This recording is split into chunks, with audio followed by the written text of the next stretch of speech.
Hi everyone, today we will talk about how to fix or how to solve Facebook friends code on Samsung. To know how to fix or how to solve Facebook friends in code on Samsung, you should just go to settings like this. We will click.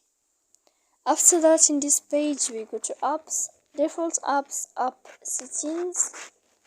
When you will see this list, you will go down to find the application of Facebook and you will enter. Then in this page, you will go to click for stop. When you will end this, you will enter to start.